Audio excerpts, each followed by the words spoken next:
Hello guys, welcome to Daksh academy Ladwa. हमारे 1000 question की series को आज कंटिन्यू करते हुए आज की क्लास स्टार्ट करते हैं। आज की क्लास में बच्चों काफ़ी इंपॉर्टेंट क्वेश्चन रहेंगे। जो हमारे प्रीवियस एग्जाम के क्वेश्चन हैं वो सारे आज की क्लास में आपको मिलेंगे और विद फुल एक्सप्लेनेशन के साथ। हमारा फर्स्ट क्वेश्चन रहेगा, हरियाणा की नृत्य शैली में युवा विवाहित महिलाओं के माथे पर पहला जाने वाला आभूषण का प्रतीक है, उसे क्या कहते हैं? तो इसे क्या कहते हैं? बोरला कहते हैं। क्या कहेंगे? इसे बोरला कहते हैं। और कहाँ पर पहना जाता है? माथे पर पहना जाता है। और अगर बोरला की बात करते हैं, हरियाणा के अलावा कहाँ पर पहनते हैं इसे? राजस्थान में। राजस्थान में ज़्यादा पहना जाता है जो बोरला है। और अगर राजस्थान की बात करते हैं, राजस्थान में एक त्यौहार है जिसका नाम है गणगौर। गणगौर का त्यौहार, तो यहाँ से भी एक बार क्वेश्चन आया हुआ था, हरियाणा के किस जिले में गणगौर का त्यौहार मनाया जाता है? तो किस में मनाया जाता है? हिसार में मनाया जाता है गणगौर का त्यौहार। और अगर हम राजस्थान की बात करते हैं, राजस्थान का जो लोक नृत्य है कौन सा है? घूमर है। और जो गणगौर है, गणगौर के उत्सव पर भी कौन सा नृत्य किया जाता है? घूमर नृत्य किया जाता है। एंड नेक्स्ट क्वेश्चन है, किस जानवर को गुगा नवमी त्योहार के उत्सव के अंश के रूप में पूजा जाता है? तो किसे पूजा जाता है? सांप को पूजा जाता है। सांप को पूजा जाता है किसके अवसर पर? गुगा नवमी के अवसर पर। और अगर हम गुगा नवमी की बात करते हैं तो ये त्यौहार कितने दिन चलता है? 9 दिन चलता है ये त्यौहार।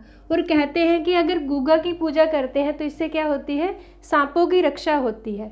एंड नेक्स्ट क्वेश्चन हमारा रहेगा, हरियाणा सरकार ने राज्य के छात्रों के लिए शिक्षा सेतु मोबाइल ऐप लॉन्च किया है। और ये जो ऐप है वो कब लॉन्च किया है?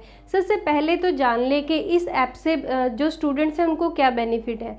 जो स्टूडेंट्स हैं वो अपनी फ़ीस ऑनलाइन पे कर सकते हैं, एडमिशन ऑनलाइन हो सकता है, और जो अपनी अटेंडेंस है वो भी क्या है? ऑनलाइन लगा सकते हैं। और ये जो ऐप है वो कब लॉन्च किया गया था? 18 दिसंबर 2018 को इस ऐप को लॉन्च किया था। नेक्स्ट क्वेश्चन है, हरियाणा के किस नेता को 2019 के youth icon of the year से सम्मानित किया गया था? तो किसे सम्मानित किया गया था? दुष्यंत चौटाला। दुष्यंत चौटाला को सम्मानित किया गया था। और अगर हम दुष्यंत चौटाला की बात करते हैं, हरियाणा के क्या है? उप मुख्यमंत्री। हरियाणा के उप मुख्यमंत्री हैं और सबसे कम एज के उप मुख्यमंत्री बने हैं हरियाणा के। और अगर नंबरिंग की बात करते हैं, किस नंबर के हैं? 6 नंबर के जो है हरियाणा के उप मुख्यमंत्री हैं। और अगर उप मुख्यमंत्री की बात करते हैं, सबसे पहले कौन से उप मुख्यमंत्री बने थे? चांदराम। चांदराम हरियाणा के पहले उप मुख्यमंत्री थे जिनका संबंध कहाँ से? झज्जर से था। नेक्स्ट क्वेश्चन आता है, कुरुक्षेत्र यूनिवर्सिटी की पांडुलिपि संग्रहालय में नाथ समुदाय के कितने ग्रंथ मिले हैं? तो कितने ग्रंथ मिले हैं नाथ संप्रदाय के? 5 ग्रंथ मिले हैं। और अगर इनकी लिपि की बात करते हैं, इनकी लिपि कौन सी है? शारदा लिपि। शारदा लिपि है। और अगर नाथ संप्रदाय की बात करते हैं, यहाँ से एक क्वेश्चन और बनता है कि नाथ संप्रदाय में गोरखनाथ किसके स्वरूप माने जाते हैं? तो शिव के स्वरूप माने जाते हैं, यानी कि शिव के अवतार माने जाते हैं। कौन? गोरखनाथ। नेक्स्ट क्वेश्चन है, उर्दू साहित्य दास्तान मजदूर किसके द्वारा लिखा गया था? तो किसके द्वारा लिखा गया था? भागीरथ लाल जख्मी। भागीरथ लाल जख्मी द्वारा लिखा गया था ये साहित्य। और अगर भागीरथ लाल जख्मी की बात करते हैं कि हरियाणा के किस जिले से इनका संबंध है, तो हिसार से इनका संबंध है। नेक्स्ट क्वेश्चन है, किस भाषा में हरियाणा की सबसे पुरानी भाषा माना गया? किस भाषा को हरियाणा की सबसे पुरानी भाषा माना गया? तो कौन सी भाषा? खड़ी बोली।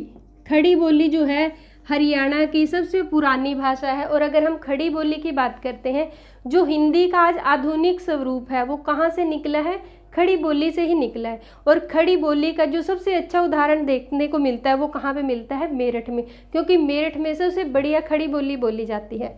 एंड नेक्स्ट क्वेश्चन है, कौन सी योजना राज्य में 1 लाख सौर प्रकाश उपकरणों की स्थापना के लिए लागू की गई थी? तो कौन सी योजना? मनोहर ज्योति योजना।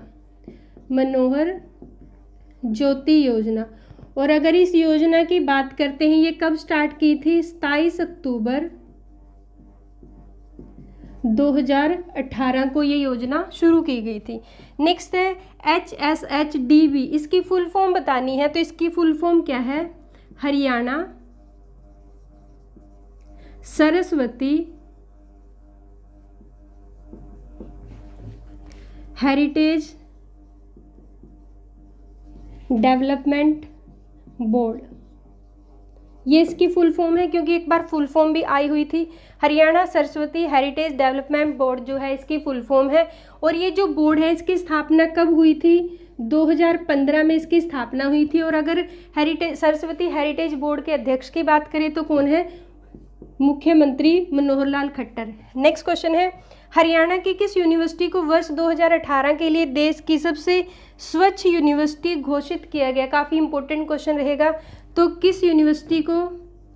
MDU university, Maharshi Dayanand university को सबसे स्वच्छ यूनिवर्सिटी घोषित किया गया। और कहाँ पर है? रोहतक में है। स्थापना कब हुई थी? 1976 में इसकी स्थापना हुई थी। सो हमारा नेक्स्ट क्वेश्चन है, हास्य कवि सुरेंद्र शर्मा का संबंध हरियाणा के किस जिले से है? हास्य कवि सुरेंद्र शर्मा का जो संबंध है हरियाणा के नांगल महेंद्रगढ़, नांगल जो पड़ता है कहाँ पर? महेंद्रगढ़ में पड़ता है, यहाँ से इनका संबंध है। और अगर इनके जन्म की बात करें तो 29 जुलाई 1945 को इनका जन्म हुआ था। किनका? हास्य कवि सुरेंद्र शर्मा। और अगर हास्य कवि सुरेंद्र शर्मा की बात करें कि इनका लहजा कैसा है? राजस्थानी और हरियाणी लहजे में अपनी कविताएं सुनाते हैं। और इनकी कविताओं का जो टाइटल होता है वो ज़्यादातर क्या होता है? पति पत्नी के ऊपर ये ज़्यादातर अपनी कविताएं सुनाते हैं। एंड नेक्स्ट क्वेश्चन है, हरियाणा के किस प्रसिद्ध लेखक ने हिंदी में संध्या पत्रिका निकाली थी? तो हिंदी में संध्या पत्रिका किनके द्वारा निकाली गई थी? पंडित नेकीराम शर्मा, पंडित नेकीराम शर्मा द्वारा संध्या पत्रिका निकाली गई थी। और पंडित नेकीराम शर्मा द्वारा एक समाचार पत्र भी निकाला गया था जो कई बार एग्जाम में आ चुका है। कौन सा? संदेश, संदेश समाचार पत्र निकाला था कब? 1930 में। किनके द्वारा? पंडित नेकीराम शर्मा द्वारा। और अगर पंडित नेकीराम शर्मा के जन्म की बात करें, कहाँ पर इनका जन्म हुआ था? कैलगा जगह पड़ती है, कहाँ पर? भिवानी डिस्ट्रिक्ट में। नेक्स्ट क्वेश्चन है, किस वर्ष हरियाणा सहकारी समिति अधिनियम पारित किया गया था? तो 1984 में हरियाणा सहकारी अधिनियम पारित किया था। नेक्स्ट क्वेश्चन आता है, हरियाणा उर्दू अकेडमी की स्थापना कब हुई थी? काफ़ी इंपॉर्टेंट क्वेश्चन है। हरियाणा उर्दू अकेडमी की स्थापना हुई थी 22 दिसंबर 1985 को इसकी स्थापना हुई थी। और अगर हम उर्दू की बात करते हैं, हरियाणा में जो साहित्य में उर्दू पुरस्कार दिए जाते हैं, कौन से? हाली पुरस्कार दिए जाते हैं। और इसके अंदर जो है 1 लाख की धनराशि दी जाती है। और ये तो हुई किसकी? उर्दू साहित्य की बात के उर्दू साहित्य में कौन से पुरस्कार दिए जाते हैं। और उसके बाद अगर हम उर्दू मैगज़ीन या फिर उर्दू पत्रिका की बात करते हैं, कौन सी उर्दू पत्रिका निकाली जाती है? जमुना तट, जमुना तट निकाली जाती है उर्दू पत्रिका। एंड नेक्स्ट क्वेश्चन हमारे पास आता है, हरियाणा विधानसभा में अधिकतम कितने मंत्री हो सकते हैं? हरियाणा विधानसभा में अधिकतम कितने मंत्री? 14 मंत्री हो सकते हैं। 14 से ज़्यादा मंत्री नहीं बन सकते। क्यों नहीं बन सकते? क्योंकि आर्टिकल 164A के अकॉर्डिंग, आर्टिकल 164A के अकॉर्डिंग किसी भी विधानसभा में, मतलब किसी भी राज्य की विधानसभा में जो टोटल मेंबर होते हैं विधानसभा के, उनके 15% जो बन सकते हैं वो मंत्री बन सकते हैं। और हरियाणा विधानसभा में कितनी सीट है? 90 सीट है। तो कितने मंत्री बन सकते हैं? 14 मंत्री बन सकते हैं। 14 से ज़्यादा मंत्री नहीं बन सकते। और अगर विधानसभा सीट की बात करते हैं, हरियाणा में 90 विधानसभा सीट है, जिसमें से जो 17 सीट हैं वो क्या है? रिजर्व है, आरक्षित है। और यहाँ से क्वेश्चन और काफ़ी इंपॉर्टेंट क्वेश्चन बनता है, हरियाणा में किस डिस्ट्रिक्ट में कोई भी विधानसभा सीट नहीं, मतलब अपने नाम से विधानसभा सीट नहीं है? तो कुरुक्षेत्र, कुरुक्षेत्र डिस्ट्रिक्ट में जो है अपने नाम से विधानसभा सीट नहीं है। नेक्स्ट क्वेश्चन है, सत्यमेव जयते पहली बार किसके द्वारा प्रयोग किया गया था? नेशनल जीके का क्वेश्चन बनता है। सत्यमेव जयते, सबसे पहले तो जान ले जो सत्यमेव जयते हमारे क्या है? राष्ट्रीय आदर्श वाक्य है। और जो सत्यमेव जयते हैं वो कहाँ से लिया गया? मुंडक उपनिषद से लिया गया। कौन सा वाक्य? सत्यमेव जयते। और जो अशोक का सारनाथ स्तंभ है वहाँ पर भी क्या लिखा गया है? सत्यमेव जयते लिखा गया है। और सत्यमेव जयते जो है वो कब प्रयोग किया गया था? पहली बार 1918 में प्रयोग किया गया था। किनके द्वारा? मदन मोहन मालवीय द्वारा। मदन मोहन मालवीय जो है 1918 में कांग्रेस के अध्यक्ष थे, तो उस बीच में इन्होंने किसका प्रयोग किया गया था? सत्यमेव जयते का इन्होंने प्रयोग किया था। एंड नेक्स्ट क्वेश्चन आता है, हमारा राष्ट्रीय ध्वज सबसे पहले विदेश में कहाँ फहराया गया? काफ़ी इंपॉर्टेंट क्वेश्चन है नेशनल जीके का। हमारा राष्ट्रीय ध्वज जो है सबसे पहले स्टुअर्टगार्ड, जो कहाँ पर पड़ता है? जर्मनी में पड़ता है। स्टुअर्टगार्ड जर्मनी में पड़ता है, स्टुअर्टगार्ड में फहराया था। और ये कब फहराया गया था? ये 22 अगस्त 1907 को, 22 अगस्त 1907 को फहराया था। और किसने फहराया था?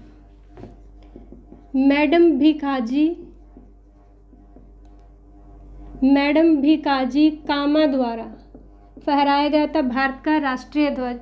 और यहाँ से काफ़ी इंपॉर्टेंट क्वेश्चन और बनता है कि भारतीय क्रांति की जनक किन्हें बोला जाता है? तो भारतीय क्रांति की जनक किन्हें बोलते हैं? मैडम भिकाजी कामा को बोलते हैं। नेक्स्ट क्वेश्चन है, झज्जर के नवाब के रूप में किसे जाना जाता है? तो झज्जर के नवाब कौन? अब्दुल रहमान खान। अब्दुल रहमान खान है वो झज्जर के नवाब। गद्दी पर कब बैठे थे, मतलब नवाब कब बने थे? 1845 में ये गद्दी पर बैठे थे अपने पिता के बाद। और जब 1857 की क्रांति हुई थी, 1857 की क्रांति हुई थी, जो झज्जर है वहाँ से क्रांतिकारियों के नेता कौन बने थे? अब्दुल रहमान खान बने थे। और अगर रेवाड़ी की बात करते हैं, रेवाड़ी से कौन? राव तुला राम। और वल्लभगढ़ से कौन? नाहर सिंह। तो ये मेन नेता थे क्रांति के, कहाँ के? 1857 की क्रांति के। हरियाणा के किस जिले में फिरोज शाह की लाट अवस्थित है? कई बार ये क्वेश्चन रिपीट हो चुका है एग्जाम में। तो हरियाणा के कहाँ पर? हिसार में। हिसार में क्या है? फिरोज शाह की लाट है। और इसे क्या बोलते हैं? लाट की मस्जिद भी इसे बोला जाता है। लाट की मस्जिद इसे बोला जाता है। किसे? फिरोज शाह की लाट को। और ये किस पे बनी हुई? ये पोल के ऊपर बनी है। और पोल किस पत्थर से बने हैं? लाल बलुआ पत्थर से। लाल बलुआ पत्थर के ये पोल बने हैं। और यहाँ पर क्या बनी है? एक मस्जिद है। और अगर क्वेश्चन आता है किस महल में बनी है, तो गुजरी महल में बनी है, जो किसके द्वारा बनवाया गया था? फिरोज शाह तुगलक द्वारा इसे बनवाया गया था। और ये किस शैली में है? तुगलक शैली में बनी है। और अगर इसके आकार की बात करते हैं तो एक इसमें एल शेप में बनी हुई है। कौन सी मस्जिद? लाट की मस्जिद या फिर फिरोज शाह की लाट। तो ये थे बच्चों आज के काफ़ी इंपॉर्टेंट क्वेश्चन हमारी क्लास के। आई होप आज की क्लास आपको पसंद आई होगी। तो आज की क्लास के लिए लाइक और शेयर करें, चैनल पे नए हैं तो सब्सक्राइब करें और प्रेस द बेल आइकन, जिससे नई नई वीडियो की नोटिफिकेशन आप कर आती रहे। Thank you.